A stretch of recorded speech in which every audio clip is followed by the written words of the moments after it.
Hello. Hey, welcome back to whatever this is, episode 2. I Just think that's what I said last time. free Whatever. balling. It's just, Whatever it is, a free ball episode. Yeah, So, welcome. this week, Rebecca picked our topic. I did. And what topic was that, friend? The kind of idea of body image and health and fitness for real people, Yes. not the influencer health and No. fitness that we all see. So, Yeah. yeah, I think because all three of us are pretty passionate about stuff in this. So I think, Oh, yeah. I talk about it a lot anyway on TikTok, with my running stuff and everything. So it just felt like a good topic. Yeah, I'm I down. think so. I'm super here for it. Lots of vlogs. Yeah, I love this. And we didn't introduce ourselves, but We for those didn't. who know, I'm your co-prize, Sarah. and I'm your Ko-Fi Christina. And I'm your co-fry Rebecca. I mean, I'm sure if you've made it this far along, you probably know who we are, but Hopefully. And I'm so used to the theme music, like kicking I know us it's off. really I was weird. taken by surprise. It's killing me. It's killing me to not play it because it's Yeah. so good too. But it is so good. we'll be able to get Could back Aki to it. come up with like a redacted version where he bleeps out all the words? That would be really funny. Dr. B. I can hear it already. redacted. Just do like Yeah. redacted for the entire thing. Yeah. So we're all going to start off with kind of our own personal histories about like fitness and body image and all of that. And then we're going to get into some bullet points that we have. Again, this is going to be really free form. We don't have a lot of notes or like mapped out outline of what this is going to look like. So this is just a conversation. Apologies to begin with if we might say something wrong or like not quite right, or like we're all just speaking candidly here. So I know I can maybe say some things off the cuff that are not the best and not the most thought out. So just respect, like pre-apologies just in case. Well, and I think to piggyback on that, like it's more of just like that trigger warning. I think a good scope is just we're gonna spend the first little bit just doing quick bullets about like what our experiences are, and in that, like if there's something that sounds like a triggering topic, maybe this is a good one to kind of pass over because this is our space where we are gonna talk pretty candidly about it. If you're with us for this long, you know how we feel. We're all about kind of making it right. So if there is something that comes up that we need to course correct on or is a point, like we would love to hear that. This is an open door. This is not a space where you get like any sort of backlash. Like we would love to hear and kind of grow in that space, but definitely some trigger warning that we'll give some heads up on as we go through our personal experiences to help give you some heads up in that space so we're not blindsided. Yeah. So Rebecca, this is your topic. So would you like to kick us off? You're gonna make me go first? Well, yeah, Sure. if you would like I'll to. go first. Oh man. Let's give all of Rebecca's history of the roller coaster that is health and fitness in my life. I found out actually after college, but I had it, all along. I had PCOS. So because of that, if it's polycystic ovarian syndrome, if anybody is not aware of PCOS, but it's become pretty understood now. When I was getting out of college, I actually had to figure out nobody was talking about it back then. That was like 2005 or so. Oh yeah. Mm-hmm. And I happened to go to the one OBGYN that actually had experience with it. And I just like happened to, like in New York State.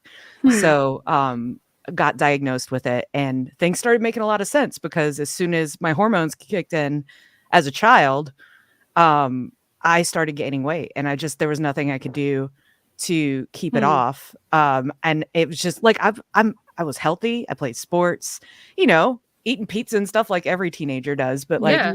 I wasn't doing anything that was like excessive or anything like that. And it immediately just made me really, defeatist about it too. It's like nothing I can do. So whatever. And I never really worried about it as it's funny because it never bothered me how other people perceived me. It was more like my personal, how I perceive myself. And I like beat myself up for it. And I also just like I'm a really sporty person, and it was just interfering with wanting to do all the things that I wanted to do. So got diagnosed, found out how I was supposed to eat with the diet. It's not just calories. Don't let anybody tell you it's just calories, or No. don't let anybody tell you, oh, you can eat this and it doesn't Hormones matter. plays such a huge role that people don't really Oh. think about, especially in women. It's Oh so my god. not talked about. Like women's bodies are so like it's unfucking known. Like Mhm. how yeah. Sorry to interrupt, but No, I no. That's completely- a it's- huge part that I'm really passionate about, because I do see all these fitness and like weight loss influencers and stuff. And even the people that are like, don't be afraid of carbs, which to most people I would say don't be afraid of carbs. But if you have certain hormone issues, I basically was told I have to eat like I'm a diabetic if I want to like keep weight off, even though I'm not a diabetic, yeah. because it's still insulin resistance. Mhm. So that's why I stay low carb. But like Bonnie, for instance, who's eating healthy right now, doesn't have to. She doesn't have to do the same thing as me because she Yeah. doesn't have those issues. So I think that it is not a cookie cutter. Healthy Yeah. diet is not cookie cutter for everybody, and No. that needs to be understood immediately. You can watch like your like rail thin friends just pound some pizza, and you're like, why can't I have that? And that makes it even harder too, because Yeah. you're like, I'm not eating any more than anybody else, and it's still happening. And that's really frustrating. And I think for most people in the world probably, but Yeah. so I found that out, didn't really bother changing much with my lifestyle then.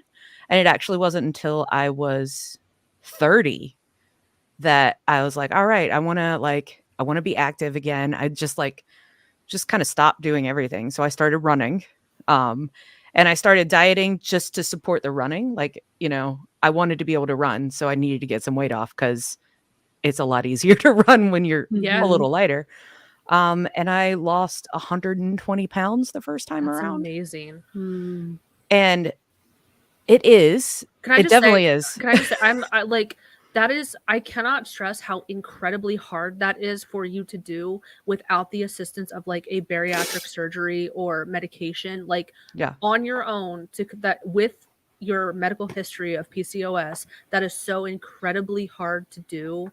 And like, I just want to say kudos to that, because that people really don't understand that unless you've been in those situations, how hard that is. It's incredibly hard. And I think honestly, what the times that I'm feeling healthiest and like I want to keep eating healthier is when I am being active, because it does feel like supported, like I'm doing this for a reason, not just because I want to look a certain way. I want to perform a certain way, basically. And so that mindset really helps. Granted, when you get to a certain weight, everybody out there, listen to me. When you get to a certain weight, you will constantly be fighting against getting back to that weight for the rest of your life. Like, so when people are like, oh, you're just going to put the weight back on or something. Yes, it is very, very hard not to. It is harder to me to like try to keep as much of it off right now as it was losing it the first time. Your body hits a set point when you get to that, and it wants to go back to that point.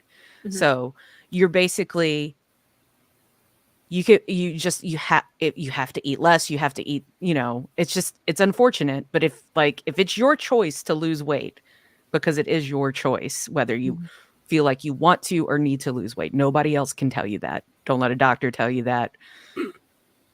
It's up to you. But if you want to lose weight, just know that it's going to be a constant battle. It's not like you fixed it and then you don't have to do anything else.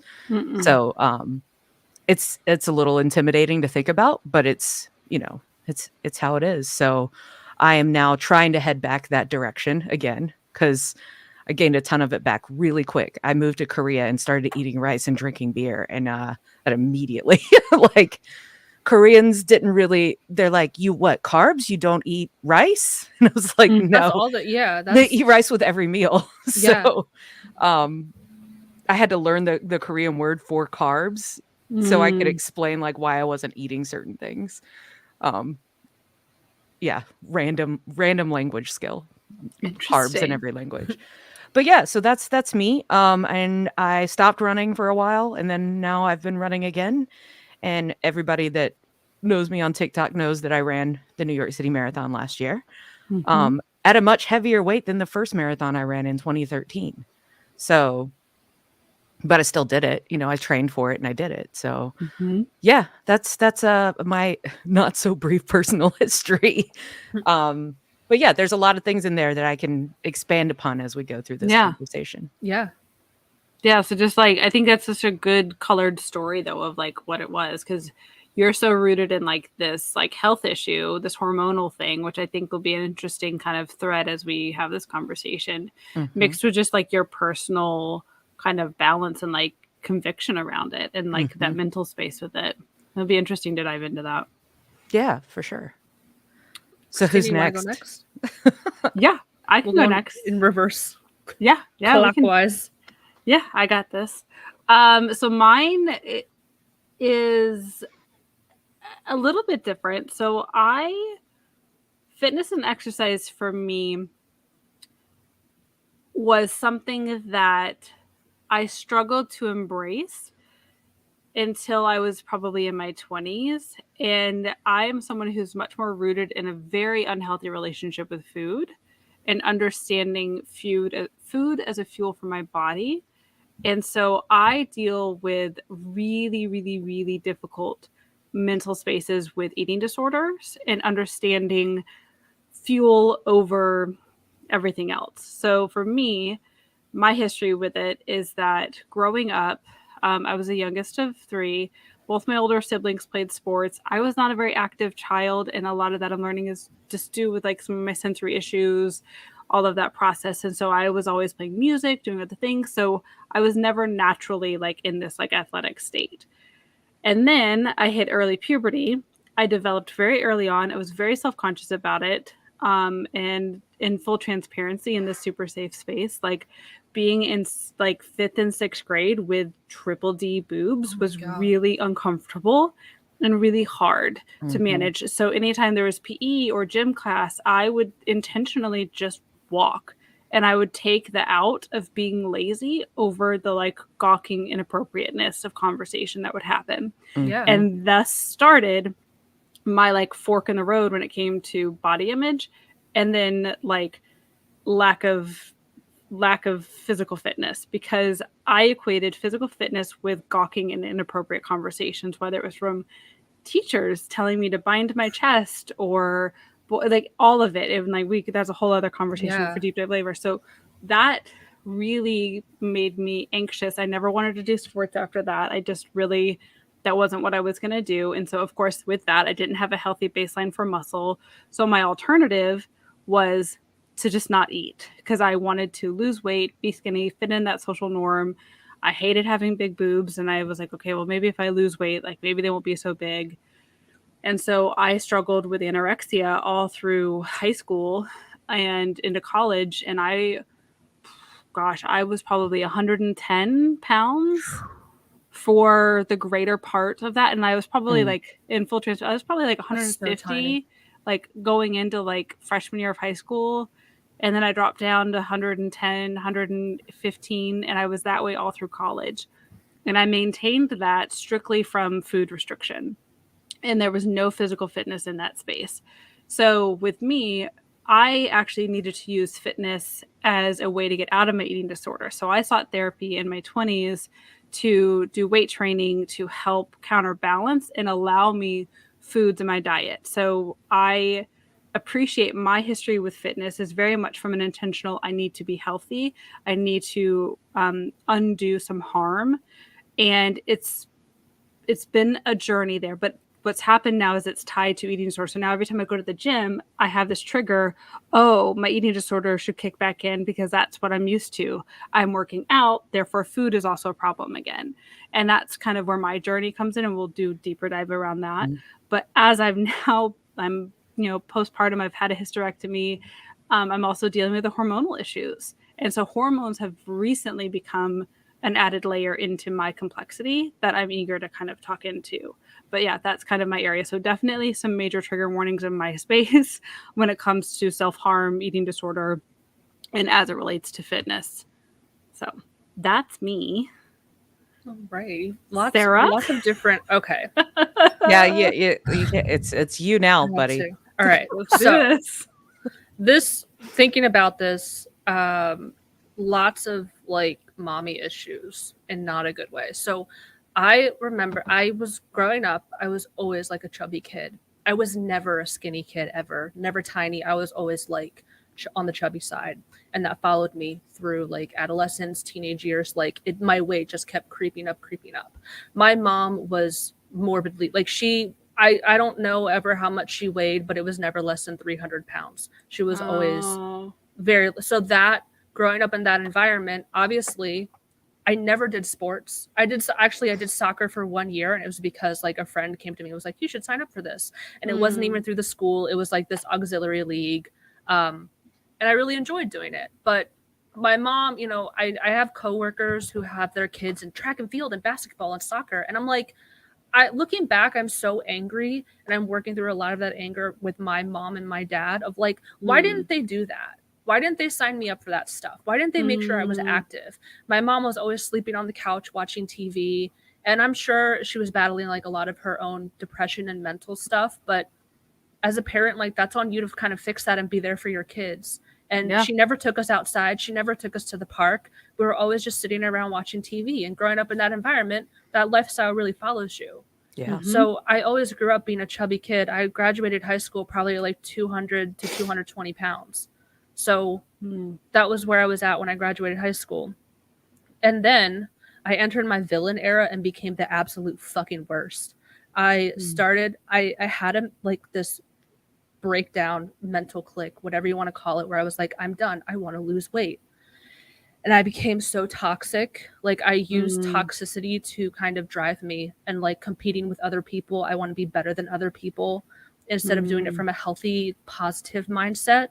I was in competition, and I entered a lot of like fat phobic spaces to kind of help motivate me of like, so I was really, really toxic. And looking back, I'm like, I was the fucking worst. I ended up working with a personal trainer, which is a privilege that a lot of people don't have because it is expensive. But I had the time and money to be able to do that.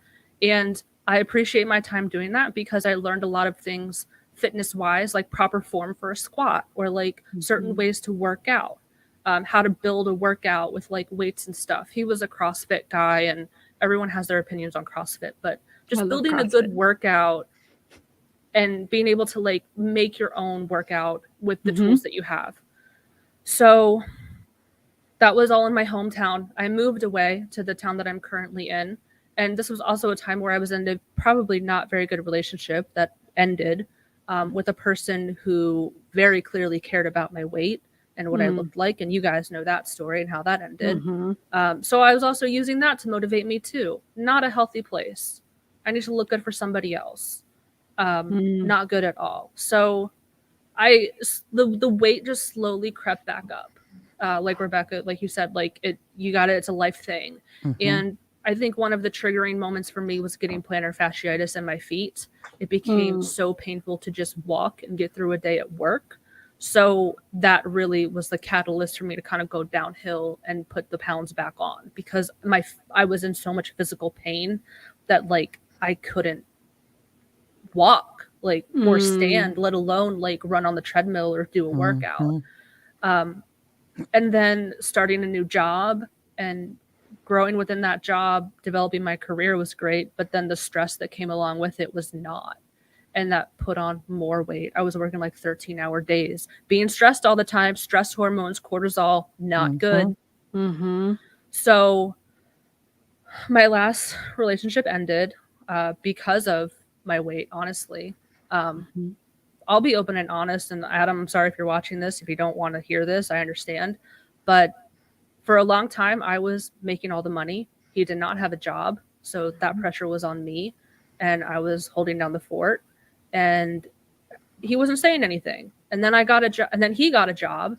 And then he decided to get real fucking mouthy and I don't know if I sent you the screenshots of the conversation, but Oh yeah. Mhm. it was really bad. So for a while, I was like, okay, I do want to lose weight, so maybe I can do it again. And then it just got to the point where I was like, I'm done with this. I'm done with this Mhm. relationship. Like, we can't do this anymore. And then it was kind of like party time. Like, cool. I don't have to worry about this. I'm gonna order a fucking Domino's pizza. Again, being stressed out at work, like it got worse even after that. After that relationship was over, but using food to cope and really unhealthy relationship in that regard, like I'd probably be on the opposite end of the spectrum as you, Christina, like binge Mhm. eating. Mhm. So like there were days on end where like the best part of my day was just like eating something really fucking good. Mm. Like the day was so stressful and I was like, I really want to fucking eat that. Like that's gonna be so good. So Mm. really unhealthy in that regard. So I got to like the highest weight I've ever been, which is like 256 pounds. I've never been that high in my entire life. Mhm. And I just recently started going to see a weight loss doctor because I really am uncomfortable and I know I would be a lot happier and healthier if I lost weight. But this time do it from a more positive place and not toxic and not that Mhm. drinking that fitness Kool-Aid like in the worst Mhm. way possible. Because that's what I was doing before. So I'm trying to go about it with a much different mindset. Yeah.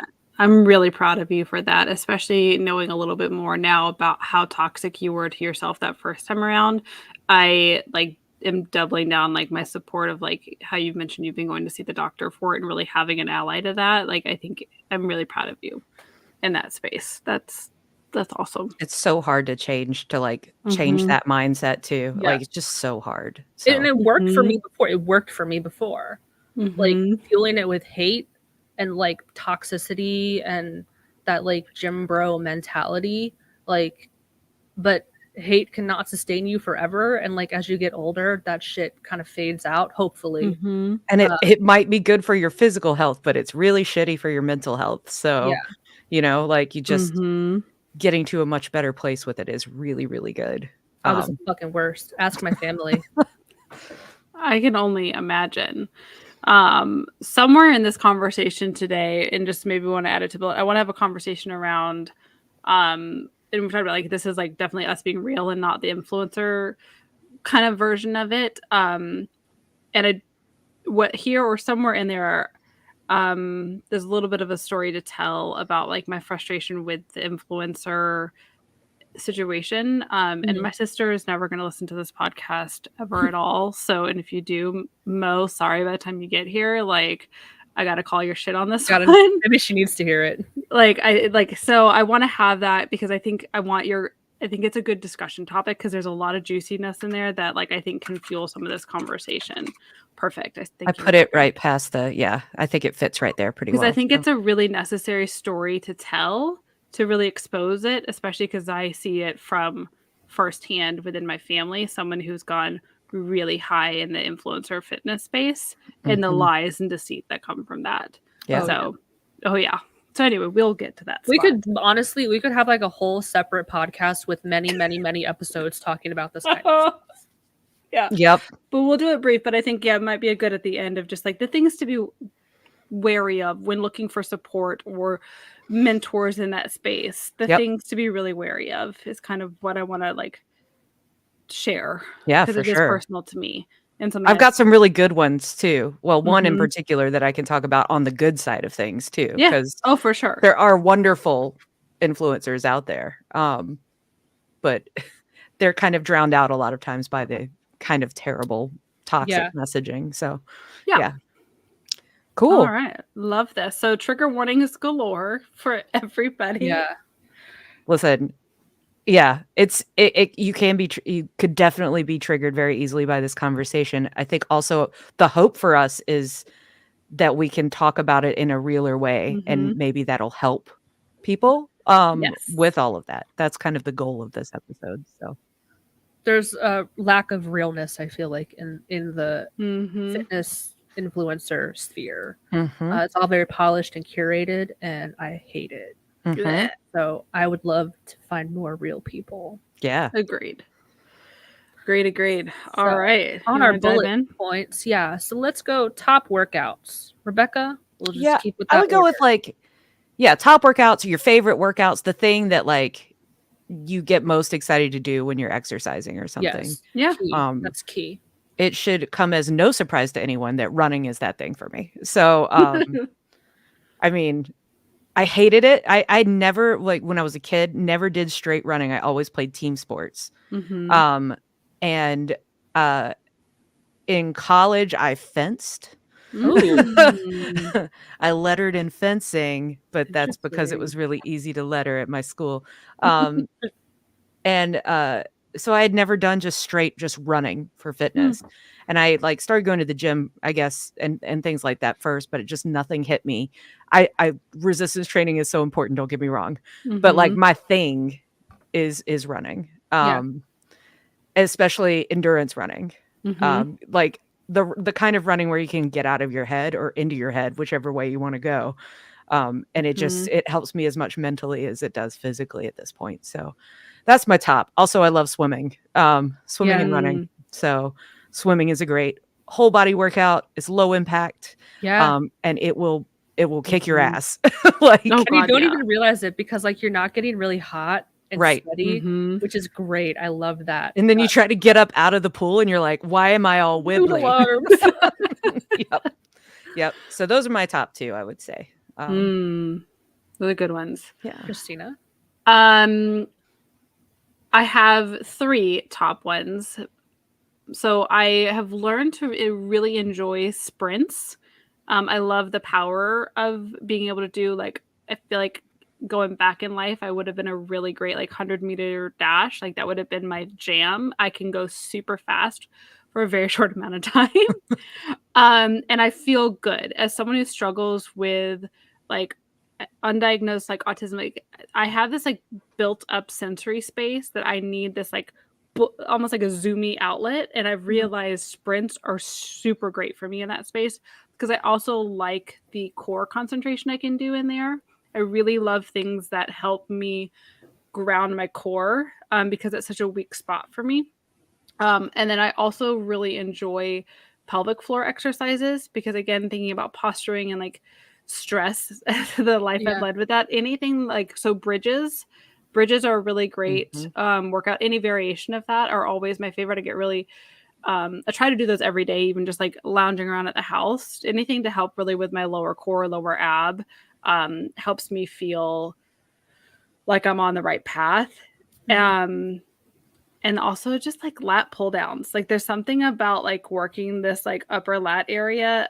Again, if you're someone who deals with like stress or like desk job, something about like right sizing this posture and really strengthening here. Work that neck hump. Work that neck Oh, the hump. neck hump. That Do we all have it? Yes. we do. So what's interesting on this conversation, so I've been going to physical therapy for my arm injury that we're not going to get into why that happened.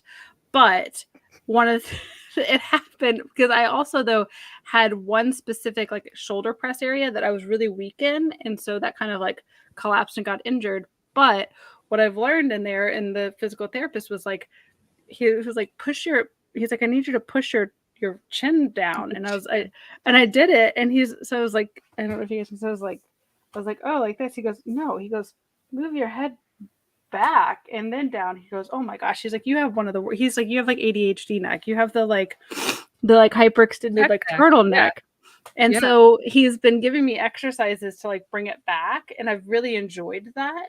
Yeah, chicken peck, like yeah. And so that's kind of newly a favorite thing for me is this like kind of shoulder, the chicken peck, like head, like the head back, and then the shoulders back because it's helping me feel like de-stressed. So those are mine. So sprints, shoulder, like kind of neck work positioning, and then pelvic floor to stay super grounded. Those are, I think, the 3 most important for me that I find joy in. Nice. Cool. Yeah. So Sarah? I'm like a little more all over the place. Like I said, I trained with a CrossFit guy, so I learned a lot of like building your own workouts. So there's a couple different things that you can kind of do on your own, like something called an EMOM, which stands for every minute on the minute. You do, say it's like 25 squats. You do 25 squats quick, whatever time you have left over, but in that minute you rest, and then that next minute you go again. So like you can I'm doing a half marathon at the end of the year. That's a mile every 30 minutes. Yeah. It's so the same kind- thing though. Like if you finish it fast, you have more time to break. Yeah.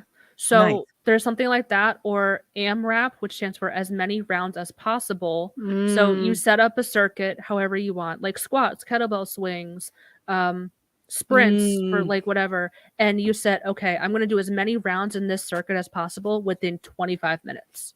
So like you have that timer set and do that circuit for as many rounds as you can. Another thing that I like to take advantage of is my gym. I can take classes through my gym, sprint cycle classes, like spin classes. They also have like kickboxing classes. They have your typical like body pump that's a little more.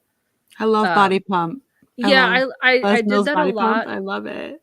But they have like more curated ones that are circuit style, that it's not like the circuit where it's like do the bench press on the machine and then do the leg extension. It's like they set it up, which something I can't stand and hate doing is the work required into setting up your workout of like putting the weights on the plate and shit.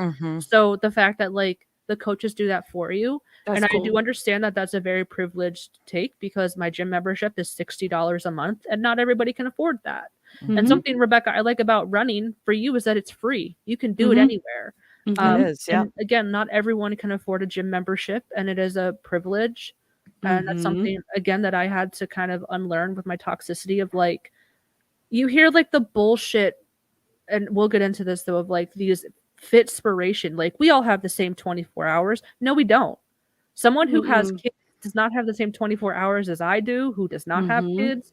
It is very different. And saying that is very that's harmful. narrow-minded, and harmful. Super harmful. It makes people think there's something wrong with them if they don't really have the time. So yeah, I like to do those classes. I'm not in the space right now to go back to doing that. So currently I'm trying to do like some kind of Tabata, which is interval training. So Tabata is, and you can get an interval timer on your phone for free. Where Tabata is 20 seconds of work, 10 seconds of rest for 8 rounds. And then I do that for like 4 sets. So it comes out to like 20, 25 minutes. And that could be anything from like on the treadmill, you run, you can get on a bike, exercise bike, and pump it out for 20 seconds, rest. Right now I'm using a machine at the gym that's kind of like, I forget what it's called, but it's almost like you run, but there's no impact. It's one of those like arc trainers or something. Is it like the little curved little thing? Yeah. It's kind of like a cross between an elliptical, but you're running. Because I was having some like knee and leg pain, so I didn't want to like stress my joints out too much from doing that. So I also just like to walking. Find like a nice route. You're out there. You're seeing, you're getting out there, you're walking, you're getting exercise, you got hills and stuff. Something, and I have this in the notes too, of like the best workout is one that you will do. Now, if you're determined like to like running and you're like, I fucking hate doing this now, but I want to like it, I understand that. And if you can stick with it, great. Like I also want to be one of those people that runs outside. They look like they have their life together. We don't all look like that. I promise you. We don't all look like that. You saw me in my marathon. But like many, many miles. But there's a lot of control, and like you still like obviously enjoy it to some extent to do it. Like on the point you brought up, I totally forgot. This is like actually in my top, but you brought it up with classes. Is my secret love, you guys? I love Zumba. I love Zumba so much. I am absolutely like in my like. I go into another world when I'm in that class. Nobody who knows me will ever like see me in Zumba, and anyone in Zumba will never see me in real life. but like I just like unmask it totally and just like totally I love Zumba 100%. I've never done a Zumba class. I love it so much. I once did weighted Zumba with a friend, but she didn't tell me it was weighted Zumba. And I get into that the sounds class, awful. and it was at a gym, and I get into the class, and everybody else has their like 1-pound weights. And like the only thing they had for me was 3-pound weights. Oh, I did a whole weighted Zumba class with like 6 pounds, which doesn't sound like a lot, That's but a then lot when you do the for whole 45 class, minutes. yeah, it was rough. It was rough. I am also very Oh. uncoordinated, so I remember doing a step class with like one of those steppers. Yeah. It was bad. My friend Coral did it with me. She was making fun of me the whole time because I was so uncoordinated. They were doing like these crisscross things, and I'm like, can I just step up and down? Like, I'm very simple. Why are we getting all of this fancy footwork? See in? those give. I've twisted my ankle doing those. The up and the down, like having to step. But no, I can't do that. But Zumba, I love. So that is another one. Like if you don't even know where to start, but you are okay dancing, or you just don't care if you look awkward. Like it's like nobody actually cares when you're in Zumba. It's not professional dancing, but like if you can get over that, Zumba's a really great place to start too. If you don't know running, if you want something to just cardio, but also teaches you some like core kind of, because it's you still have to control and kind of have some muscle control in that space. Zumba is a good place to start. I recommend that. And if you're of the confrontational sort, find some martial arts. Yeah. I did that in Korea. Did Taekwondo and became a black belt in Korea, which was awesome.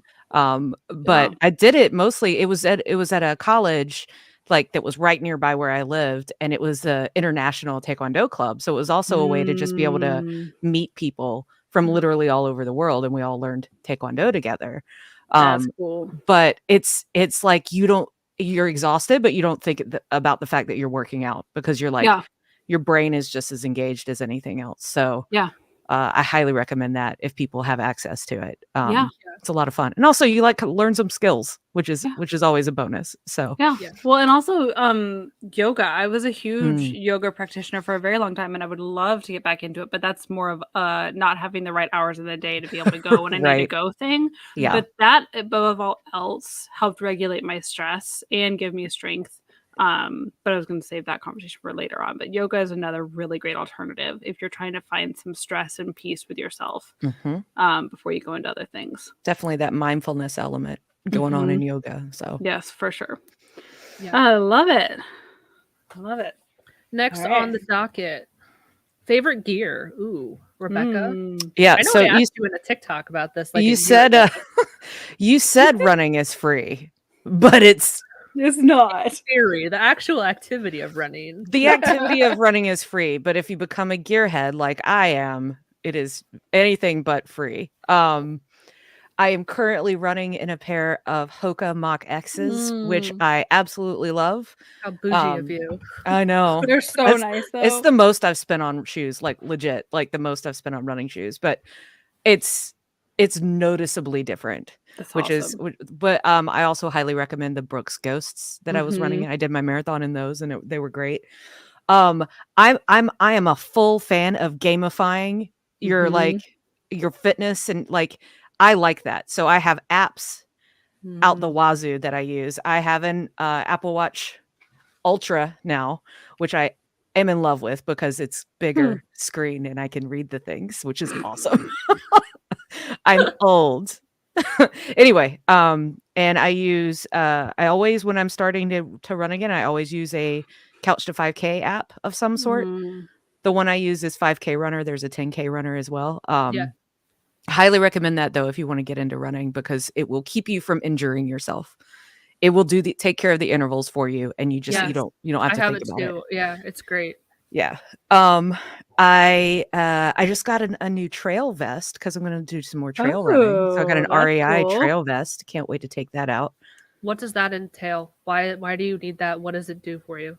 So it's got kind of a pocket in the back if you need to bring things with you, because when you're doing a trail run, you could run into needing some things more so than like on the road because you're out in the woods.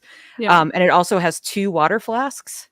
I don't really like the full camelback, the whole thing on my back. So I like them when you just have like the flasks right here. So it's got 2 of them. You can fill them up with water. And yeah, any distance longer, even when I'm road running any distance longer than a 10K, I usually bring hydration with me. So, Mm. um, I think it'll help for all of that too. But it's got a nice big pocket in the back. Actually, there was a running guy on TikTok that it was his recommendation for bigger people that run. Like, what's a good vest? And he said that one, and it's really nice. Nice. Awesome. There's something else that apps for sure. Oh, Strava, love Strava. What's Get on the Strava? Strava. Strava is a tracking app Hmm. for your activities. It does What's- cycling, running. How is that different between that and the Apple Watch and what that provides? So the Apple Watch is what records the data. Okay. Strava stores it in a way that's kind of social media too. Okay. Because I have friends on Strava that I follow and everything. But it shows you maps much better. Like I get to see all the map data, all the elevation data, my heart rate data, everything. Oh, cool. In all of those. So I think I used to do Nike Running was the one I used. And I've just switched over to Strava now. But I have it set up to where I just start the workout on my watch and it auto sends it to Strava afterwards. Cool. So I don't have to like put it in like multiple places or anything. Oh, Do you have to nice. pay for that? Is it like No, a there's membership? it's a freemium, so you can use it almost completely free. And I forget what bonus things you get if it's paid, but you Okay. can sign up for free for sure. Cool. I'll have to check it out. It's great. I love the Strava's data. like Yeah. Oh yeah. That's the thing is like gamify it if that's your like the way you like to do it, because it keeps me like, oh, did I go faster? Did I do this route faster than I did last time? Or did I, you know, how far did I go? How was it like, was my heart rate in check? Like all of that is so fascinating to me, having all that data. So, yeah, do it. You know that, the oatmeal book, I sent you guys copies, the like terrible reasons why I love running. And there's the one page, and I have a picture of it somewhere, just that page, because I love it. And he's like, do buy all that gear because of course you're going to use all that shit. And I'm totally You're definitely enjoy. a gear person. Like I you're am a gear all the person. I love it. And I mean, it also kind of makes me Incentivizes you. and it's also kind of it feels like more of I've made a contract with myself, or it's almost like an obligation. Well, like you're invested into this, so you better keep it up, sort of thing. And as far as shoes are concerned, we were talking about this the other day too, but like find out what shoe is best for you. Not all shoes are the same. They're designed intentionally for different ways that you like you foot strike and like if you pronate and things like that. So most running shoe stores will help you figure out what's best for you. Highly recommend that. And I also try not to put more than about 300 miles on a pair of shoes. So my mom thinks that's ridiculous because she's like, back in the day, we just ran on with the same shoes. And I'm like, yeah, Bonnie, and look who just got a knee replacement. Oh, you know? no. It's so true though, because that they do have a life cycle and you need to be mindful of that. They were wearing like the equivalent of like Keds running in those. I know. Yeah. If you watch like early, like the Boston Marathon Mhm. documentaries in New York and stuff, they're running in nothing, like nothing. That's wild. Ouch. But I mean, we've progressed technologically for a reason. So, you know, anyway, that's my extensive gear list. I could give people even more, but we'll leave it at that for right now. I love that. All right, so not a ton of duplicates there because I am the one who struggles with gear. Like I have an Apple Watch, can't tell you the last time I've worn it. When I do have we know, Christy. But like it's not important to like if I had it and I saw it, I'm like, okay, cool, I'm putting it on. And I do love to gamify myself, but I'm not stressed that I can't find it because for me, like gear that I would recommend, especially because I'm someone who focuses a lot more on my mindfulness and my intentions. For me is I really love having like resistance bands. Those are some of my favorite ones to have because I'm also someone who believes for me in like doing little spurt exercises throughout my day because that helps me. So having resistance bands around the house are really great. So I can just get in a quick like tension stretch here, or like if I'm watching TV with my knees. A stretching block is really important. I think for anybody just to have So like if you look at it's like a yoga block, but it'll help you when if you're trying with your mobility and flexibility. It's really great to have that added support. So I think that's really important to have. And then also when thinking from a gear and app perspective, as someone who struggles with an eating disorder, I actually really have found a lot of benefit from tracking actually my eating windows. And this is a conversation for later around intermittent fasting, but not in a toxic way. I'm being mindful of when I'm eating, when I'm allowing myself to eat, and making sure I kind of do my workouts around that space so that I'm not in a space where I'm causing harm. But so I actually use Zero as an app I have that too. For my fasting, and I'm very clear that I can't go, like I do a 16 8-hour fast, so 16 hours fasting, 8-hour eating window, and it for me helps me clock in, clock out of eating. Like I have to eat at this time because I need to make sure I'm eating, and it kind of hit some notifications throughout the day to make sure I'm eating. That also is my reminder to do a little bit of workout, do a little bit of training in that space, and it keeps me from tilting too far one way and going into that obsessive space where like I'm starving myself and not working out, or I'm working out and not eating. So for me, having something to actually help monitor my food as an app and when I'm eating has helped the other space. So that would be something I find really important. And then really good sports bras. As someone who's very busty. And Critical. I like life-changing. So SheFit, I think, gosh, that's the name of the brand. I got one. It's amazing. Oh my gosh, you those babies in and they are not moving. And that when you cinch everything up, it's just like, is it? But it's changed everything for me and my confidence to be able to do my running, to do my workouts, because there's so much back pain that has happened in my life, and that's caused so much more damage. So investing in really great sports bras as someone who has any sort of chest area or just protective gear in general, like protect your private areas. Boobs in general sucks, man. Oh, it is. And I forget, and I'm so bad at it because I do not show them a lot. I don't do that, but like I forget their size, and then I'll be at where I work, and like I'll be like looking at stuff and shopping, and I'm like, gosh, these are like ginormous, and like I'm like, oh, okay, well, awesome. But like there's a lot of insecurity still in space, so like a really good bra helps you feel so much better. Yeah. Because I realize most sports bras are not intended to help women with my figure type. And it's caused a lot of damage, a lot of back problems, a lot of neck problems, because I did not properly support myself, similar to with shoes, the right running shoes. If you need support in other areas, get that support and spend that money. Yeah. It is worth it. Yeah. I do 100 think times that over. we're at a point with sports bra technology that it is much more inclusive than it ever has been. Yes.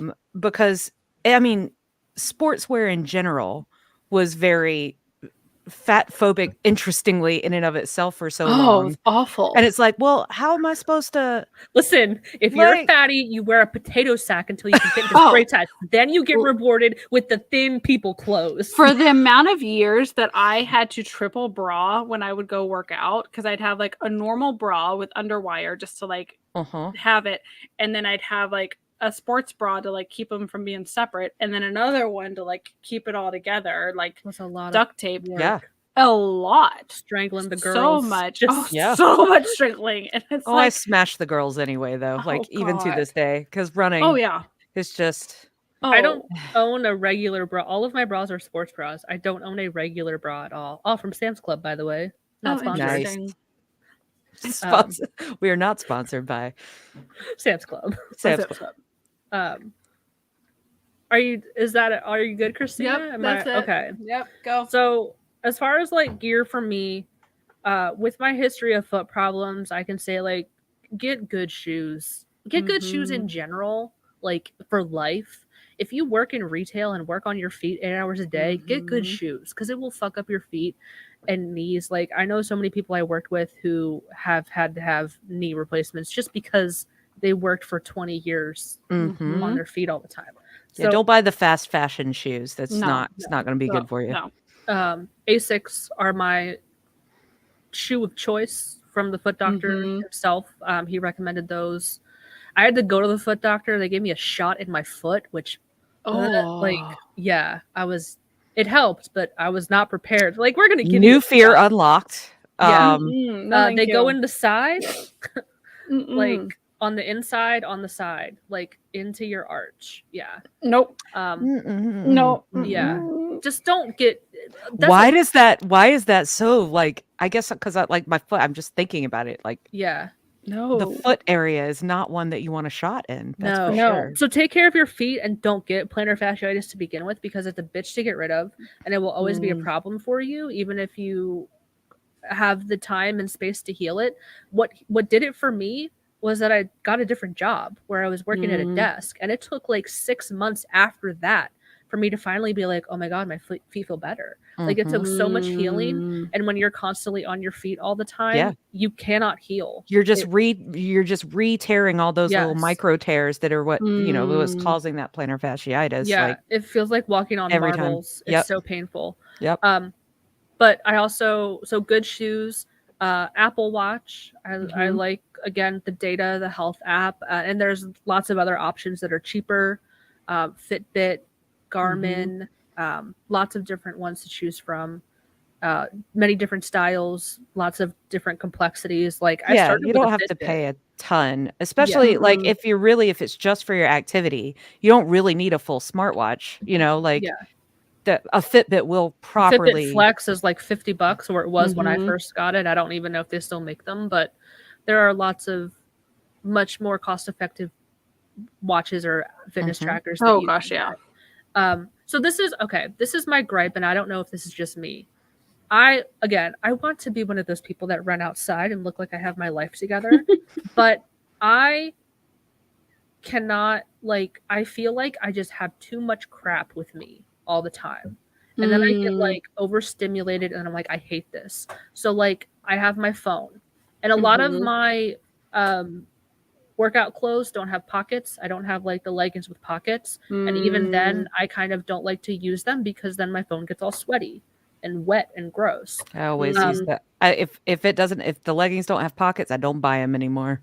Like, so if I'm gonna run outside, let's say I need my keys to like either get back into my apartment, or like if I drove somewhere. So I'm like, okay, now I got to carry my keys. And then like, what about water? Like, do I have to carry a jug of water? Or like, I have a fanny pack, but then like that's flopping around and like it distracts me. And, like, even carrying my phone, it distracts me because it's in I'm gonna get that vest that I just got. I'm gonna show it to you. Yeah, I want to see it. Yeah. Because it just gets so distracting. That's why I like to run on a treadmill, because I can literally put everything down and have nothing extra on me to distract me, nothing hanging around my neck or in my hand, and I can just do it. Well, did I tell you guys about how I accidentally called 911 while I was running because my phone was in my pocket in my leggings? No, I'm back. Like, if I put it on the side and like the button, like it'll do the SOS thing. Oh yeah, it SOS while I was running. It called 911 for me. So, no. Yeah. Okay, yeah, let's see this vest. So this is the vest. It's in the front. It's like, it's really short. It just comes like to here, but it's got the flasks in it. I haven't used it yet, so I'll give it a better review. Ooh, it locks those flasks in. That's interesting. But like I said, I don't like the giant jug on my back. Like, that bothers me. So this is a much better solution for me. There you go. It's like little flasks. Oh, cool. They're like soft. They're not like they're hard soft. particles. Yeah. And that way, like, you got two of them. So sometimes I'll put like an electrolyte drink in one of them and just regular water in the other. That's what I was doing all through my marathon training. It's got little front pockets on the front parts of the vest. Nice. You can so just like put phone, things in. keys, wallet, whatever. But it's got this, the reason I really like this one, it's got this whole zip pocket back here that's like really stretchy. Yeah. So you could put so much more in it. And because it's a vest, it doesn't flop, Oh, like, it's got these like two. a backpack. Yeah, you got these two buckles in the front. One go above the girls and one one goes under the girls, and Right. it just like it stays kind of locked in on you. I So love that. I will send you a link to the actual one I got. But Yeah. Because I was telling Christina, like when you went off, like I just get so bogged down, and that's kind of why I like the treadmill, because I can literally put everything down and just run and not have to worry about like keys, wallet, phone, like holding things in my hand. I just get so distracted by that kind of thing. Yeah. Even like wearing a fanny pack, it just flops around and I get distracted and I can't get into it. I'm always just like aware of, even wearing a vest might be an adjustment, but the fact that you say it doesn't flop around like makes me feel a little better about it. It doesn't, and I can tell you, I don't like carrying things in my hands. I won't. Yeah. And I don't like things flopping around. I don't like anything that's not going to feel secure on me. Yeah. And the running vests are the best thing I found. Cool. Out of all the different options that, because they have running belts, running backpacks, but the vests I think are my favorite. So and then as far as like other equipment or like anything else, I'm like a water bottle junkie. Like I've tried Camelback water bottles. I really like. Only drink water out of them though. If you drink a like tea or any other kind of beverage through those nozzles get so nasty and they're so hard to clean. So only use them for water. I thought I had something else, but I can't remember. We can bring it up if you remember it later. Yeah. We're flexible and fluid. Good shoes. Yeah. Good workout. Comfortable workout pants. Like I've had workout pants that like fall down when I'm trying to run or do stuff and it's so distracting. Or like I've had sports bras where like my boobs are falling out. Like just get stuff that is comfortable for you to work out. Yeah. Yes. Also, if you do want to run outside, hats and sunglasses. Yes, hats. Both of those. Yeah.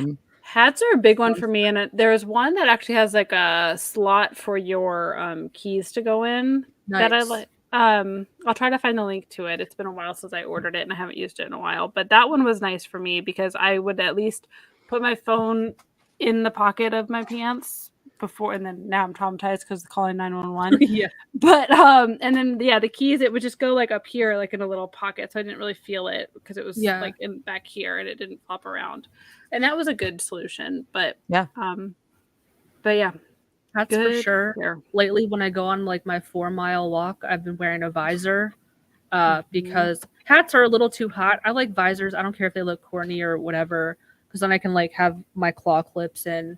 But you need to get the really big Korean visors. Have you seen? Oh my God. They're so, like the Korean Ajuma visors. They're amazing. You just they'll wear, they're huge because they want to cover every part of themselves when they're out in the sun. So it's like this huge thing over the top. I love it. Yeah. But protect your skin, especially as pale pasty people. Sunscreen all the time. Yep. If you're running outside or walking outside, hats help keep the sun off your face too. Yep. But yeah. Get you some good sunglasses. I've gotten very freckly. Like I'm freckle prone to begin with, but I've gotten so much more freckly from just like being outside like an hour a day, an hour and a half a day. So yeah. Nice. So do we have any questions for each other? Do we have any burning questions for each other? No, I mean, not any burning ones. We talk a lot. Yeah. I was gonna say, I think we've been asking them as it comes up. So I put number 5 on the list, the body positivity versus body negativity versus body neutrality. And I kind of wrote a separate note. So I would like to like get my thoughts out and then we can discuss. And Rebecca, get that image queued up. So will do. We all know what body negativity is, right? Like we're no stranger to that. Like we hate ourselves for one reason or another. We hate the way we look. We're too thin. We're too fat. I don't like my skin. I don't like my freckles. I don't like my hair color, whatever. For one reason or another. And God knows the media just continues to manufacture insecurities to be whatever. My lips are too thin, whatever. It could be anything. So we all know what that is. Body positivity, on the whole, disclaimer, I think is a net positive. But, however, asterisk, there are subgroups and communities within body positivity that completely miss the point. And that's all I'm really going to say about that without kind of like opening that can of worms. There are parts of the body positivity community that also have become bastardized, I think, and quite insincere. And we see this kind of in like corporatized body positivity, where it's like, do you guys remember the Dove campaign where it was like normal people? And it was kind of shocking at first because, yeah, they weren't supermodels, but like they were all still relatively thin, mostly white ladies. And it's like, this is groundbreaking. Really? Like, they're still like pretty straight sized people, but it was like revolutionary. We were just getting out of like the 2000s, and that was a very toxic place. But like some parts of it are almost like toxic positivity, and again, like really insincere and unreal, like very polished and not real. All these inspirational quotes that are supposed to inspire, but they're not really helpful, I don't think, to anybody. So what I mean, and I'm sure we've all seen some version of this image. Rebecca, would you like to throw that up on our screen? Sure. This is the body positivity. So for those of you who are just listening, it is a quote with the background of a woman's body. She has a very flat stomach with some very faint stretch marks that I don't know if are real or not, or photoshopped or real. I'm pretty sure they're photoshopped. The image says, or the quote says, "Your body is not ruined. You're a goddamn tiger who's earned her stripes." So let's soak that in, collect our thoughts. Okay. We can remove that. So, okay. Disclaimer again. I understand that this quote and image might hit different with people who have given birth and been pregnant. I am not coming from that place, and I know that there are many, many people on Earth who have stretch marks and who have not given birth or been pregnant. That's where I'm coming from. And I feel like we've all seen this. So right from the start, again, let's point out the obvious. The woman in this photo is very thin with a perfectly flat stomach. Yeah, I'm pretty sure those are not her stretch marks. Right. Yeah. And possibly Photoshop stretch marks that are very faint. We've all seen other kinds of stretch marks that are like really dark and purple. These look very old, very faint, faded out. My brain fundamentally rejects this kind of body positivity. I cannot get myself to buy into this shit. On the surface, I might be like, yeah, cool, body positive. But the back of my head, I'm like, this is stupid and corny, and I do not believe this. Because let's break down the phrase. I'm not a tiger. I'm a human lady. I don't need to be compared to an animal. And I didn't earn anything. And again, I know this might hit different with people who have given birth. I have not. And honestly, the stretch marks that I have probably came from a time in my life where I was not treating myself kindly at all. So I have that. To me, it's not something to be proud of, which leads me to body neutrality of like, can I just exist and not assign any negativity or positivity to what I look like? Like, yeah, I have stretch marks. Okay, move on. Like, that's what I look like. So I've kind of discovered that space of body neutrality of like, can I just exist and not assign value or devalue myself based on what I look like or where, whatever it might be. Thoughts? Do we want to go in our round? I have thoughts, but I think throw your thoughts out if you have them. So okay, so a couple thoughts on it. So the initial thing, in agreement of even coming from the lens of having had a child, what bothers me about that type of positivity is this still very much it seems so like a symptom of this patriarchal society of like, it's okay, you're not perfect because you birthed someone, so you get a pass. Like, that's how this still reads to me, and it's very frustrating because it's like your body has returned to its physique and its flatness and its tonedness with a little blemish, and that's okay. We'll forgive you. We'll forgive you. We'll let this one slide. That's how this reads to me. We're going to let it slide that you have a slight imperfection. So that messaging is so tone deaf. And it's very 90s. It's very 90s, 2000s. Yeah. It's very much rooted in that space because that's when we saw it so much. So when I was anorexic, through my high school and college years, I had stretch marks on my lower back, and they were like in this line, and they would always, so this is also triggering that kind of image, because they'd always call them my tiger stripes. Like whenever we'd like be at the pool or do whatever, like my boyfriend, they're like, oh, your little tiger stripes, it's awesome from like losing weight. But I was like, well, I was anorexic. So I do relate in some ways, Sarah, to like what you're saying about receiving some from a time when I wasn't being kind to myself. Yeah. So those have always been there. And interestingly enough, I don't think, I don't know, they may still be there. I don't care. Like that, Yeah. I don't care that they're there or not. I don't know It's the never last bothered time I me. paid attention to my stretch marks. No, I don't care. Like, I don't care. But so I find that interesting, because the only stretch marks I actually have are from a similar space when I was not being kind to myself. I am someone who, when gave birth, I don't have any stretch marks on my tummy from pregnancy, because that's just genetically what I just, I didn't get them. I don't have them. I don't relate. So, but there is this toxic push in this postpartum space for forgive yourself for the extra skin, forgive yourself for that. And I agree, this like subculture of this body positivity of like, it's okay if it's still a little bit flabby, but you still got to do the work. You still got to lose weight. You still got to get as close back to it as possible in order to be deemed like important or like seen. Yeah. So it's really frustrating for me in a lot of the postpartum like fitness mom groups that I've been in or left, because it just doesn't sit well. On the flip side of that, like there's not enough space for people who after postpartum hormones have gone and you just can't. Yeah. You cannot. And the amount of bro podcasts that go around about if my woman can't lose the weight, she's done, like that shit, like. And that was something that with my ex-husband, I will say that he understood there's a lot of trauma that happened when I gave birth. So there was a lot of grace and not an immediate push on me. But then there would be comments made of like, oh, your legs are getting really toned again. Good job.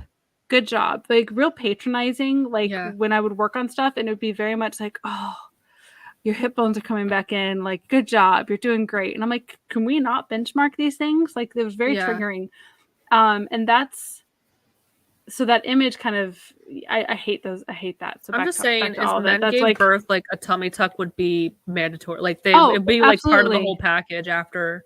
Like, and the fact that I had a C-section, and the fact that one of the things said to me was like, you know what? Like a positive silver lining is you kind of got a little bit of a tummy tuck when you did this. Oh, I thought they were going to make like a tightness quote, like a tightness comment. Or don't even get me started on the husband stitch bullshit.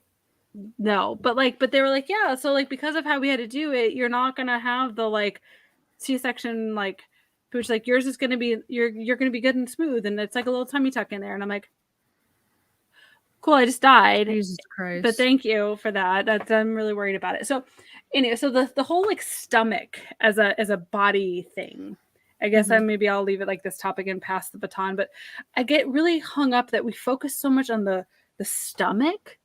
Like people can be as like thick in the thigh or thin in the thigh or thick in the arms or thin in the arms. It really doesn't like come up as the like conversation piece. It's the stomach. It's like the benchmark. Like if you have a flat stomach, you are everything else is fine. The pinnacle. Yes, it's the stomach. And why? Why is it the stomach? And again, goes back to my perception is this very patriarchal, like childbirthing, like you're either this like virgin flat stomach, and that you have this perception of like innocence, you haven't been damaged, and that's what's attractive. And that's the gold standard. So if you can have that flat stomach that's never perceived to have like given birth or done any of that, that's like the standard. Yeah. And then if you have had that, you better get rid of it quick, because we got to reset your cycle. And that's my biggest problem, is that we focus so much on the tummy and the flatness of it. What's really interesting about that is that, you know, like there's a plus size Victoria's Secret model now, right? She's gorgeous. She's gorgeous. Don't get me wrong. Yeah. But her stomach is still as flat as anything. Yeah. And I think Like it her kinda stomach doesn't look like my stomach, and we're Yeah. probably similar weights actually. Mhm. Yeah. So that's like, yeah, you're right. It's She's the probably stomach also, thing. like, 6 feet tall. Right. So it She's a it very li Zoftig woman. Yes, Yeah. she's beautiful, like Yeah. absolutely beautiful. It's not her fault. No. Yeah. But it's definitely, I mean, she took advantage of the situation. Yeah. So give me a job, you know? But like, Mhm. yeah, her stomach is flat. It kind of it leads into the whole conversation of, like, bodies as trends that we've Mhm. seen through the decades. Like, the most recent shift that I can recall is, like, in the 2000s and 90s, it was, like, all about thinness all around, like, heroin chic, thin, Mhm. thin, thin, thin. It And was then, like, the awful. Kardashians came along, and it's like, okay, ass and boobs are cool, but you still have to have that flat stomach, Mhm. the slim, thick kind of thing. Mhm. And, Well, and like that's my point. yeah. Like, So it's and just the whole again, like, it's not just weight and size, but bodies, like, your lips need to be bigger or mhm. do this with your eyebrows, like, makeup trends too. Mhm. Something that, like, I've seen a lot, like, again, I'm very freckly and it can kind of Mhm. be an insecurity, but then I'll see these beauty influencers painting on freckles. Mhm. And of Mhm. course, they do it in a way that, like, is more acceptable Oh, yeah, it's just or that Mm. more, like, just a symmetrical and little bit of, cute yeah. Just a little versus, here. like, my arm is just, like, loaded. You can't see, but, like, Yeah. they're on my hands, like, probably not as, like, aesthetically pleasing.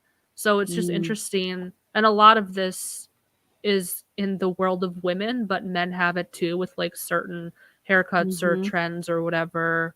I only know the space where we're coming from Yeah. as Mhm. female Yeah. presenting people.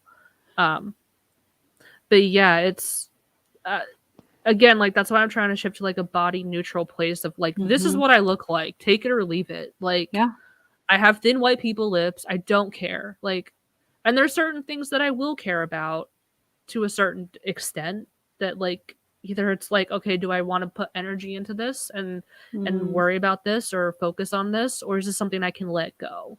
Mm. Um, Yeah. so yeah, I remember seeing so much of, like, in my villain days of being the worst, of, Mhm. like, kind of drinking this Kool-Aid of this like, toxic positivity almost. And Mhm. again, like, that image that we showed, who is that really helping besides, like, again, thin white people who have some stretch marks Mhm. and still have a like, I don't identify with that image at No. all.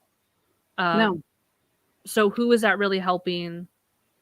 Not me, not really. No. So Like, I'd much rather see someone, and again, I think ads and things have changed and evolved. We have a lot of space still to grow, but, like, I do see some more. It's gotten at least more inclusive, but, like, a soft tummy, like, as my biggest insecurity, and, like, it's something that to this day I fight tooth and nail with it, and something I've got to, like, get my head wrapped around, because this is just the nature of, after all the surgery, but this is just mhm, what it is. And, like, I did a couple TikToks about it, of, like, it would be great over the course of lifestyle and strength training to, like, tone that back in, but, like, if it doesn't, this has to be okay. Like, I have to find a way for this to be okay. yeah, And, like, I'm really thankful I had this conversation with John in, like, a really big space of vulnerability about it, and it's so refreshing, because, like, I think men also can struggle with, like, perceptions that are put on them of, like, what they're supposed to find attractive or yes, not attractive, and, like, that's its own deconstruction space.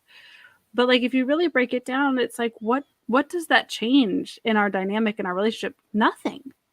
It's yeah, just nothing. Like, it's not, it doesn't, what value does it add or take away? Nothing. Mm-mm. And so that's something I'm excited to, like, I hope, and this is, like, in that space of transparency of, like, getting my, like, a therapist, because there are some things that you cannot necessarily tackle yourself, which was Sarah, like, I'm super happy to hear, like, I'm curious actually about, your experiences with the weight loss doctors and those things. And, like, in my space, like, I need to deconstruct that little voice in my head still, because, like, it's literally just yeah. a There's tummy. a It changes lot. nothing. Yeah, there's some really good podcasts that I've listened to. One is called Maintenance Phase with Aubrey Gordon and Mm. Michael Hobbs. They talk about, like, a lot of health and wellness things Mhm. from, like, The Biggest Loser. That episode was Mhm. fantastic. And then, like, even like mad cow disease. So they're kind of like all over the place in the health and wellness. And then there's another one called Fad Camp, like FAD, where they talk about like fitness fads and like some of the shows from the early 2000s, which were wildly fat phobic. But so another thing I kind of fell down the rabbit hole recently on was rewatching The Biggest Loser, because I did watch some of the seasons when they came out, and that was when I was drinking that Kool-Aid real fucking bad, where I was like, wow, this is so inspirational. And like watching it again, I was like, wow, this is fucking terrible and abusive. Oh, yeah. And that's where like I kind of put in the notes, like, exercise is not a punishment. So you see on that show where exercise is painful and people are throwing up and passing out and they're flying off the treadmill, and Jillian Michaels is like on your back, literally you're piggybacking her across the field, like insane. And Also, talk about terrible for stress hormones. Like, they have a track record, and because the show was on for so long and has been off the air for so long, and people have like gotten out of their NDAs, whether like it's expired, people have come forward to talk about their experience.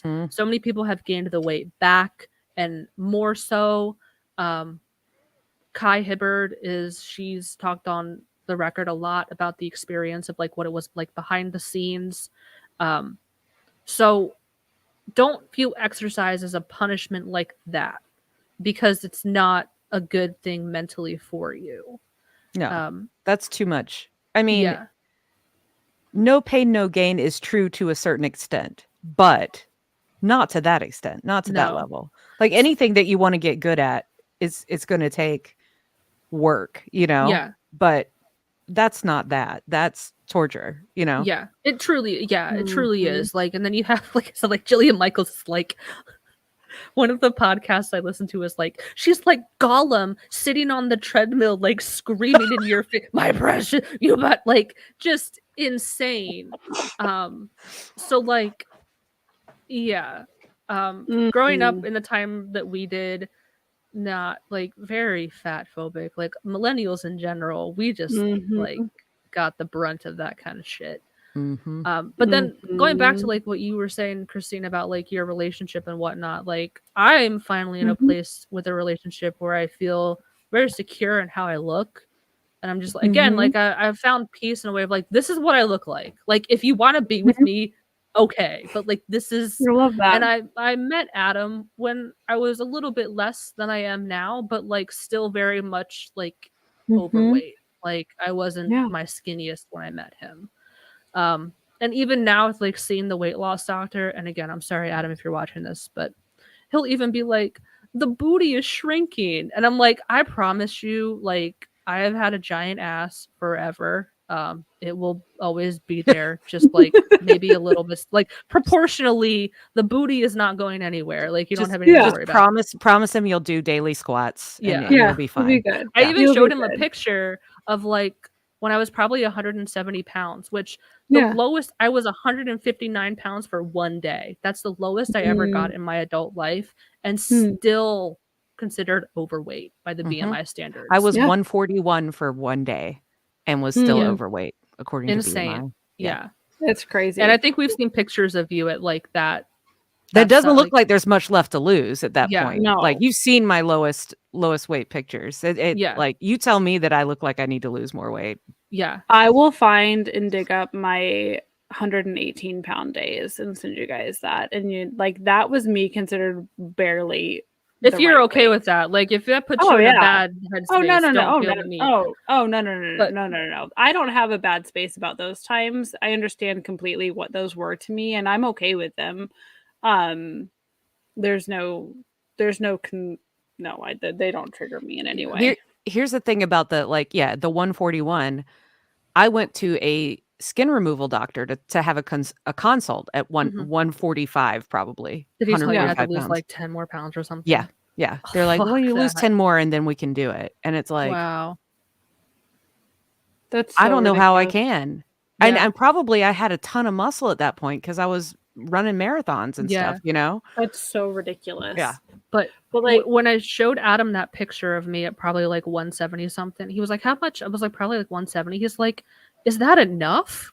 Which it's like kind of refreshing for him to be like, oh my God, like that's less than I'm like, okay, that's kind of how it's supposed to be. Like, I don't want to weigh more than you, but that's maybe I need to deconstruct that too.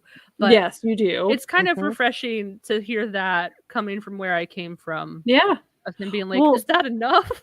Well, and the same, like going back to like the healthy relationship, which very, very, very clear point I want to make here is that like you have to be okay in yourself. This is not Mhm. in any way, but like the power of a healthy relationship when they do support you, because on the flip side, when we've been all been victims of people who have not treated us kind in that space, it is a little bit like, wow, this is healthy. Like I can still exist and work on myself, and you're not also doubling down on me. If Yeah. anything, you're creating a super safe space.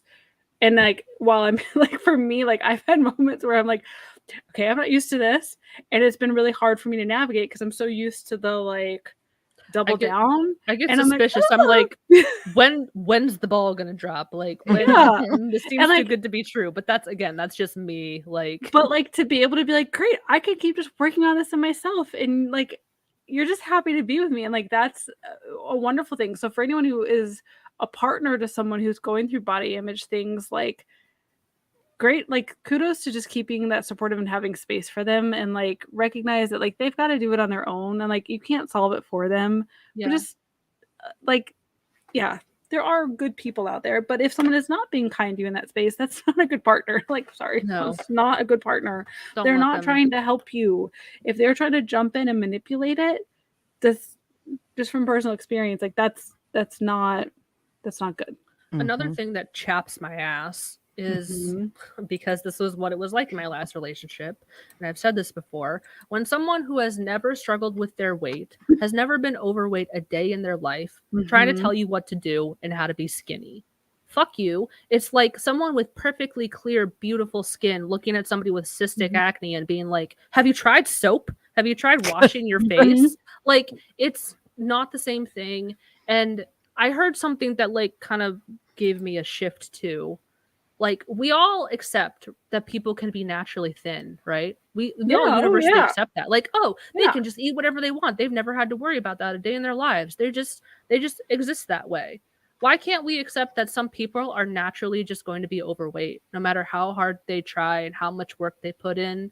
It's always going to be a struggle for them. Like, we always put it on like it's a personal failing for someone to be overweight. You did this to yourself. You're a failure. You just need to work harder. Mhm. Like, we can't just accept that. Like, again, if I was 160 pounds, I'm sure I would be, if I could get back to that today, I would be like, okay, I'm done. I'm not going to try to get, but I'd still technically be overweight.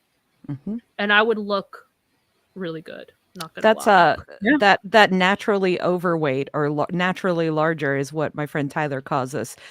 That's because we're from peasant stock. Yeah. But it's, I mean, genetics, it's not a lie, you know, in a Yeah. lot of No. cases. Like genetics play so hard into it for very like important reasons. Oh, you Mhm. need to live through the winter? Cool. Maybe you should stock up on some fat, you know?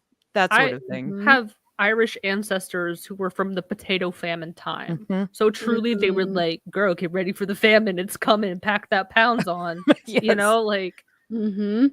Yeah. So, and I know, like, listen, I know that there are things that I can do healthier too. Hence me going to a weight loss doctor. Like, it's not all genetic based. It's a mixture, nature versus nurture. Mhm. But it's kind of frustrating again that we universally accept like some people are just naturally skinny and they don't have to worry about it. But it's so hard for us to accept the other side and think Mhm. maybe like some people are just genetically more prone to put on weight. Yeah. Mhm. Mhm. Sorry, I'm sending you guys something to gear us for our next Ooh. Oh, the topic. influencers. Yeah, hold We're on. talking influencers. Yes, and I'm gonna be kind in how I bring this up because I mean no nothing. I was just prepping for that. I don't know if we have more topic on the body neutrality. No, I think I I I think we kind of can move said on. Yeah.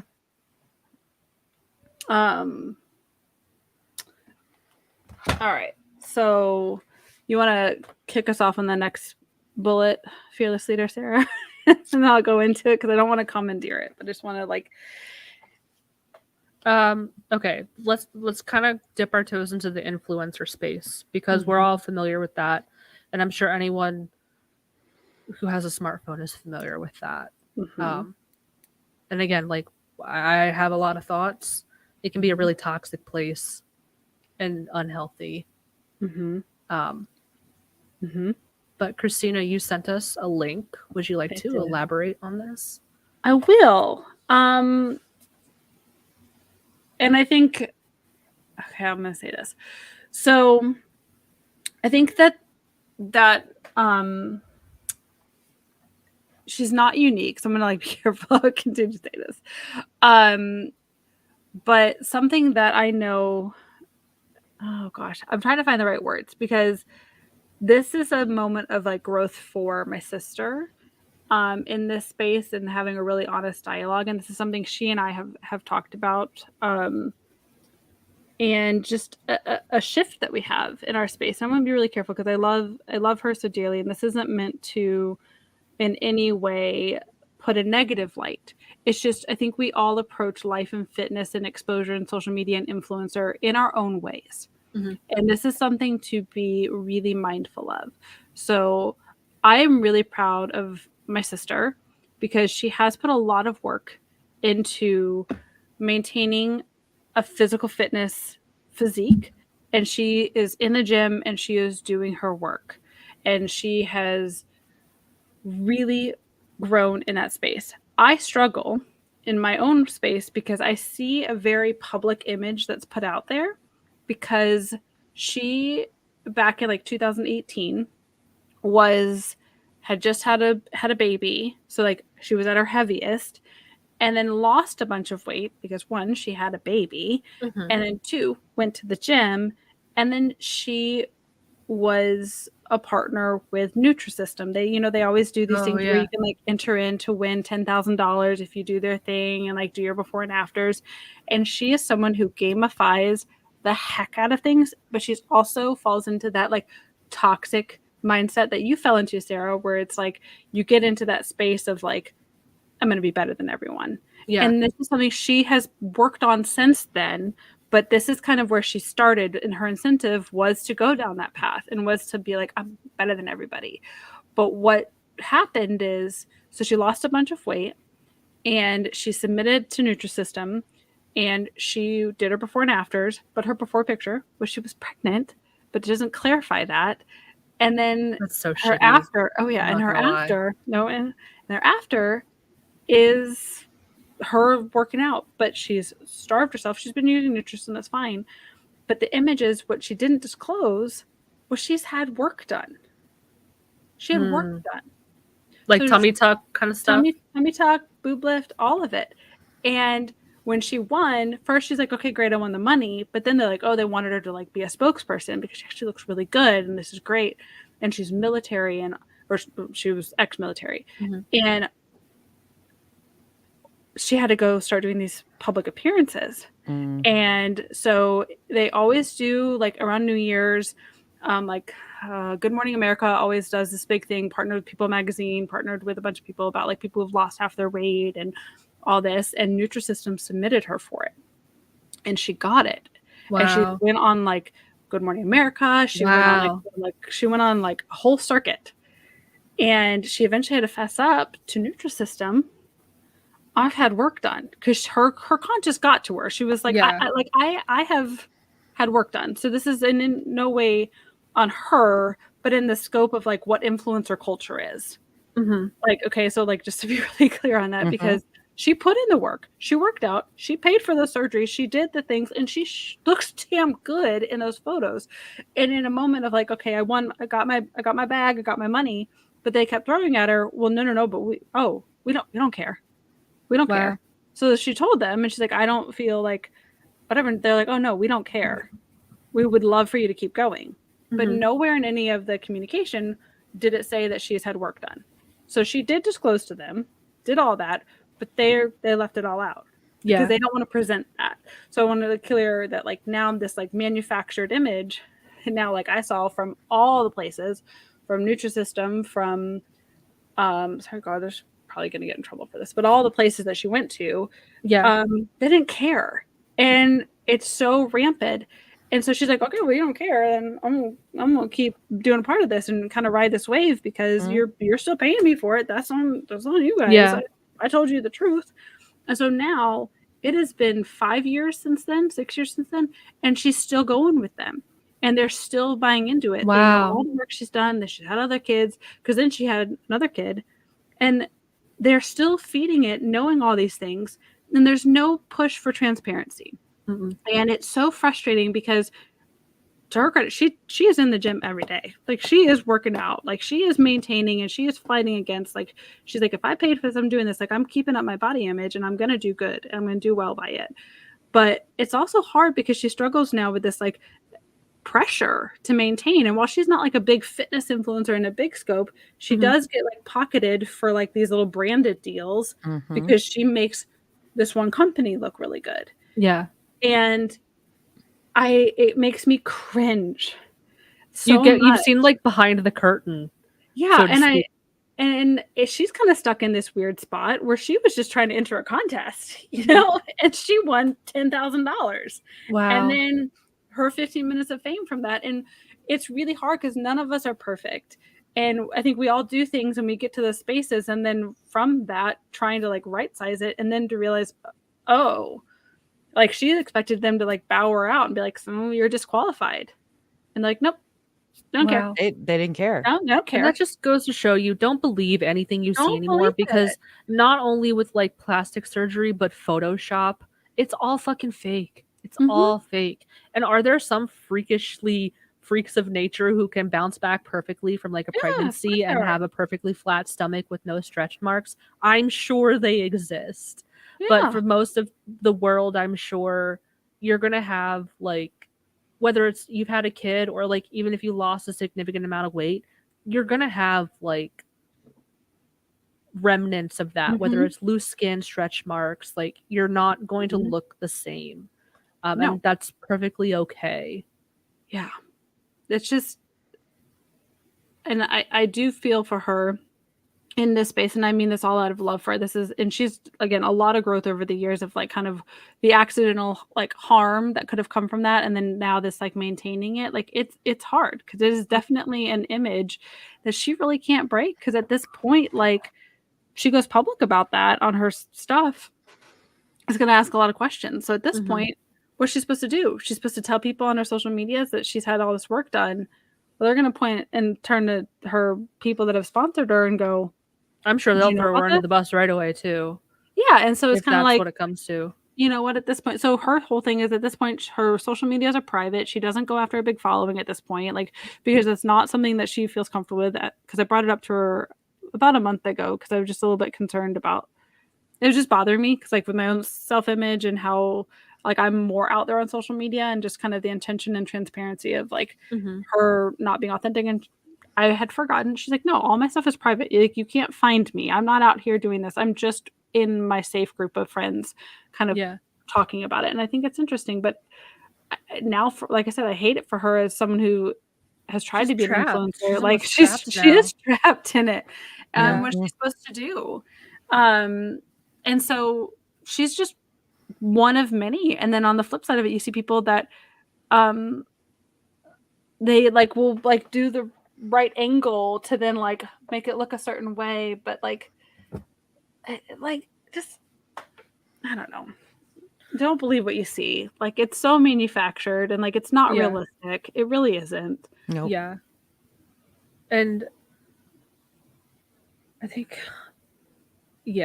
there's just some like, take everything with a grain of salt and try not to let it affect. I know it's hard when you're just being constantly bombarded with shit all the fucking time of like, you need to feel bad about how you look. Like, here's another thing, hip dips. Feel bad about these things that have never been acknowledged before in the existence, but because one magazine talks about it, now you have to feel now you bad. got to think about it. Yep. Yeah. I remember when that first like came out of like hip dips, and I was like, that's when I like had a moment where I was like, who is making this shit up? Like, why are we doing this? Like, and honestly, kind of like what you said in our last episode, follow the money. Who is they're all just trying to sell us shit. Makeup, or lip injections or Mhm. a fitness routine or a diet that you have to pay Mhm. for. They're all trying to sell a shit. It's all about money. Mm-hmm. And even like, Mhm. yeah.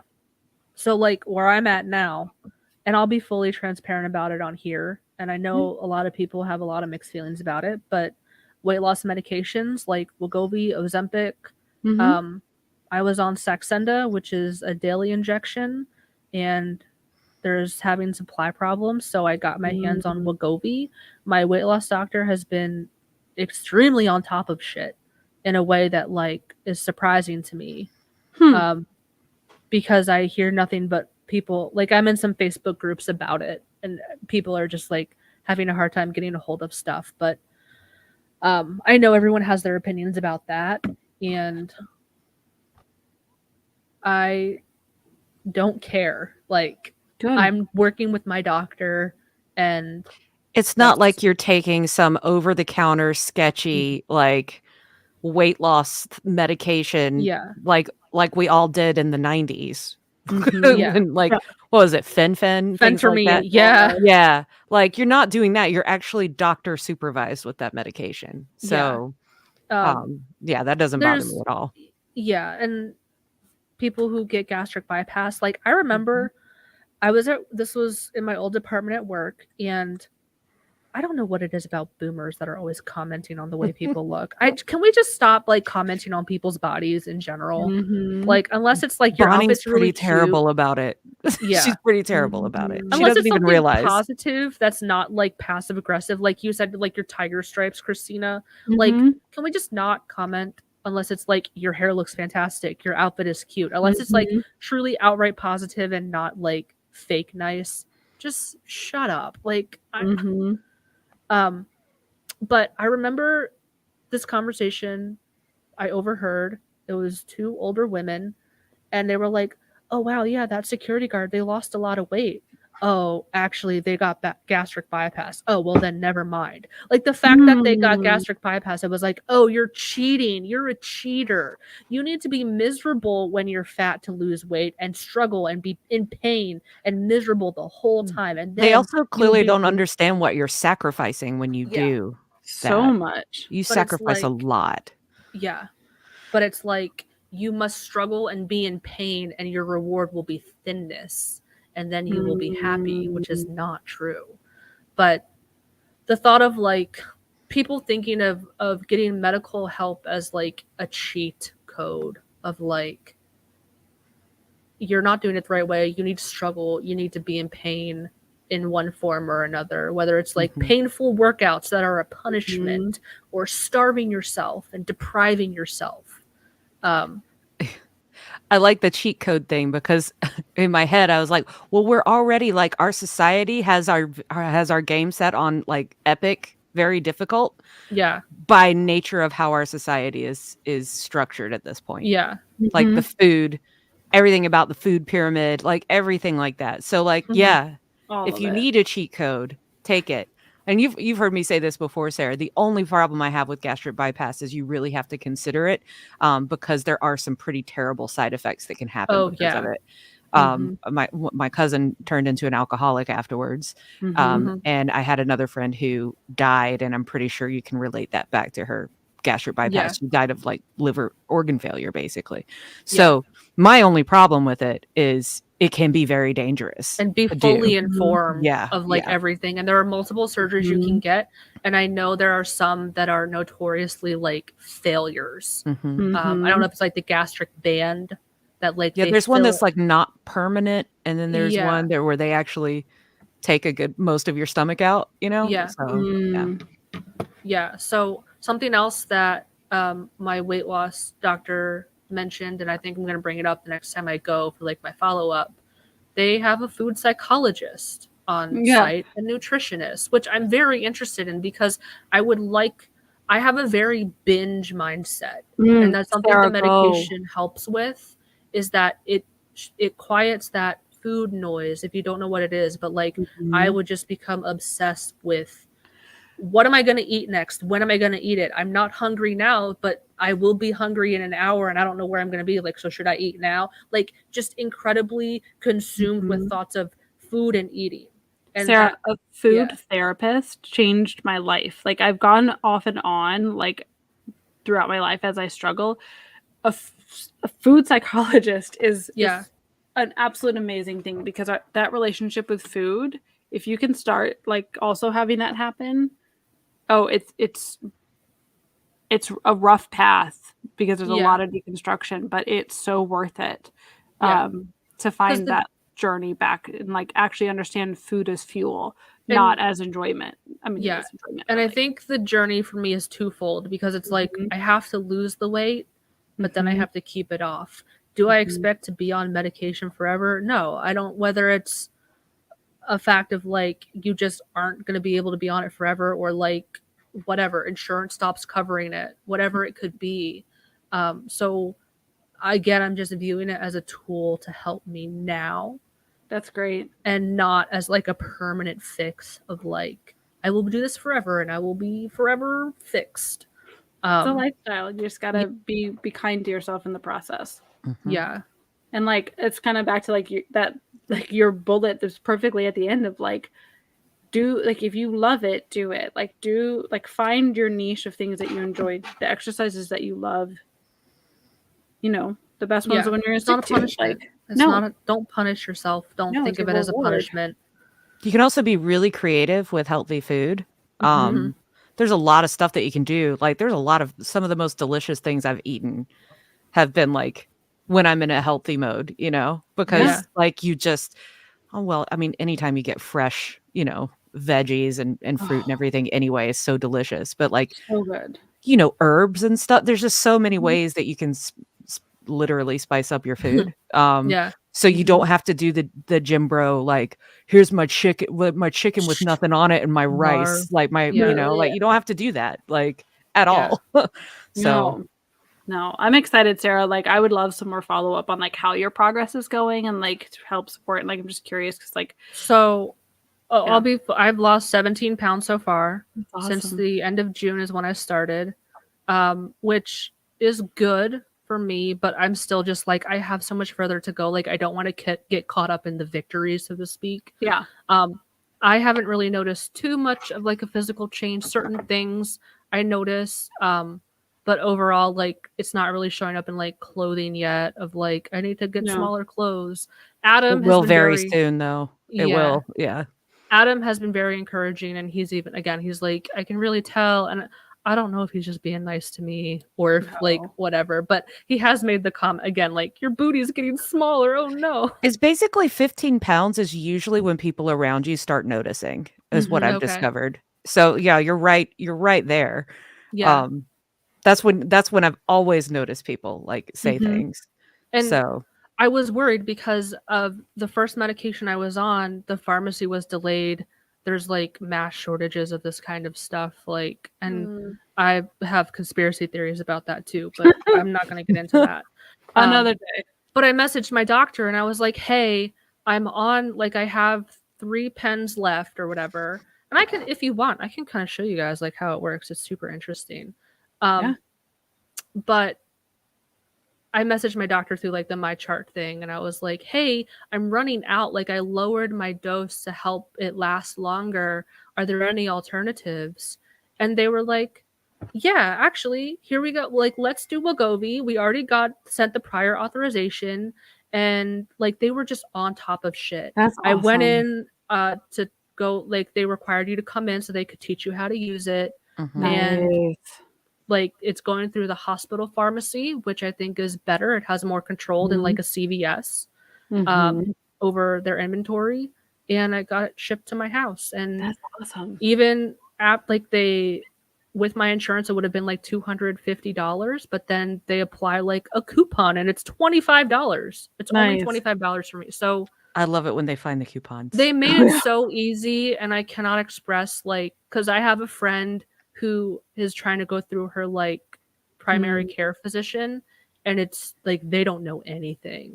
They don't know anything. Like, the weight loss doctor knows about the prescriptions, knows like what's short, what's in stock, like getting the prior authorization, like it came back within the same day. Like, they're like, we requested this, and then I get an email, okay, cool, it's here. Like, yeah. So God, I'm You're- so excited for you. It's been such like a weight off my shoulders because Yeah. for so like to just not be able to think about like food all the time. It's Yeah. like such a And also you're not relief. alone. You're not alone in it right now. You have Yeah. like you have that doctor. You have, Yeah. you know, that support, yeah. which can be huge, you know. Yeah. But I'm I love 'em. definitely I definitely want to ask about the food psychologist because that's very interesting to me. Yeah, I think you'll find a lot of growth there and unexpected. I remember the first time I went and I was like, yeah, I'm just gonna go to this nutritionist and start that conversation that way. Mhm. And like the second question, I just started bawling because it was about like the question was like, okay, so tell me about meals when you were younger. And I was like, well, my mom didn't eat dinner and it was just the kids at the table. And she's like, okay, so your mom didn't eat dinner? And I was like, no. She's like, and you don't think that like put something in your brain? I was like, no. She's like, okay. This is triggering. Like this No. is I like had a Like, be flashback. ready. So like something This that is really intense. sticks with me, and I'm like unpacking like a lot of resentment towards my parents. Mhm. Something that stick with my parents are very much like you'll eat everything on your plate or you're not leaving the table. Mhm. Way to fuck up your hunger cues 101, Yes. 5-year-old me.